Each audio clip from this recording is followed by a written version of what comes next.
Bonjour à toutes et à tous. Alors je souhaitais aborder aujourd'hui un thème qui nous concerne tous, c'est celui des émotions. Et j'entends souvent des patients me dire qu'ils souhaiteraient apprendre à mieux gérer leurs émotions négatives. Alors quelle drôle de façon de concevoir les émotions que de vouloir les gérer et de considérer également qu'elles puissent être négatives. Gérer, ça signifie manager, gouverner, régenter. Donc tout ce qui fait référence aux notions de contrôle, et à mon sens, il n'est pas souhaitable de vouloir gérer ces émotions, mais je vais vous expliquer bien évidemment pourquoi. Alors oui, ma vision risque de différer de ce que vous pouvez lire ou entendre sur ce sujet, mais en tout cas, c'est un thème qui fait parler de lui. Il n'y a qu'à voir le nombre de résultats générés par la recherche des mots gérer ses émotions, pas moins de 140 000 réponses sur Google. Alors tout d'abord, ça serait bien de rappeler un peu le rôle de l'émotion. Ce rôle de l'émotion, c'est de vous livrer un message, de vous signifier que quelque chose est ou n'est peut-être pas en accord avec vos attentes, vos besoins. Alors si vous luttez contre cette émotion, si vous n'écoutez pas, si vous la mettez à distance, si vous voulez la gérer, eh bien vous êtes dans la lutte et le pouvoir. Et votre émotion ne se sent pas écoutée. Elle ne peut pas donc jouer son rôle de messager. Elle va s'endurcir, elle veut se faire entendre, elle va se manifester de plus en plus fort. Imaginez par exemple quelqu'un qui vient frapper à votre porte.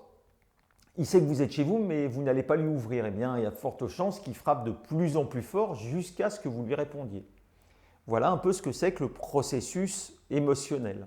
Voilà son rôle. Elle a simplement besoin d'être écoutée et entendue. Alors, je vous l'accorde, il peut nous sembler plus facile de lui tourner le dos pour nous protéger de la souffrance en pensant ça va passer, mais par expérience, on voit que c'est un leurre. Ça va peut-être fonctionner pendant quelques temps, mais le retour de flamme risque d'être beaucoup plus violent. Toute la difficulté, c'est de se laisser traverser et de se mettre à l'écoute. Donc si vous dites à quelqu'un qui est triste de gérer sa tristesse, ce n'est pas ce qu'il a envie d'entendre. Il a peut-être besoin qu'on lui parle calmement, qu'on le prenne dans ses bras, qu'on le rassure, mais pas d'entendre qu'il doit gérer sa tristesse. Quant au terme émotion négative, si on considère que nos émotions ont une fonction de messager protecteur, alors comment leur infliger cette insulte d'émotion négative? Pour ma part, j'utilise le terme émotion agréable ou émotion désagréable, car par exemple, même si la peur est une émotion désagréable, elle n'est pas négative. La peur, elle peut vous sauver la vie. Pareil, il en est de même pour la colère. C'est une alerte, c'est la manifestation d'un sentiment d'injustice, d'envahissement personnel, d'un manque de respect. Et cette colère, elle est là pour protéger notre soi. Alors comment lui en vouloir à cette colère?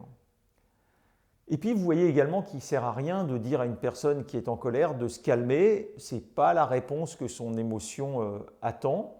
Et souvent ces paroles ont tendance un peu à envenimer encore plus la situation et c'est bien normal. Alors acceptons également de nous mettre en colère quand c'est nécessaire, en nous libérant de la culpabilité et de cette croyance que ce n'est pas bien de se mettre en colère.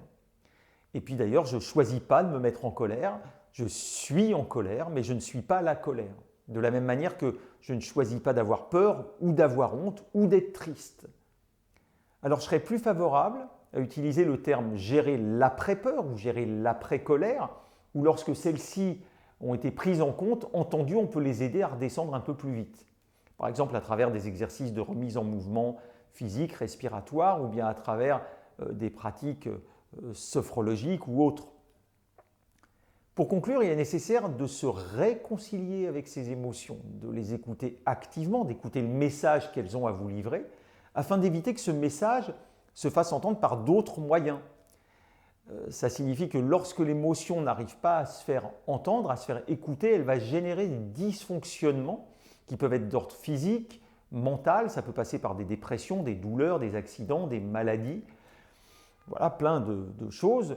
En tout cas, voilà, j'espère que cette vidéo vous aura permis de mieux appréhender ce thème des émotions. N'hésitez pas à la partager si ça vous a parlé. Et puis, je vous dis à très bientôt.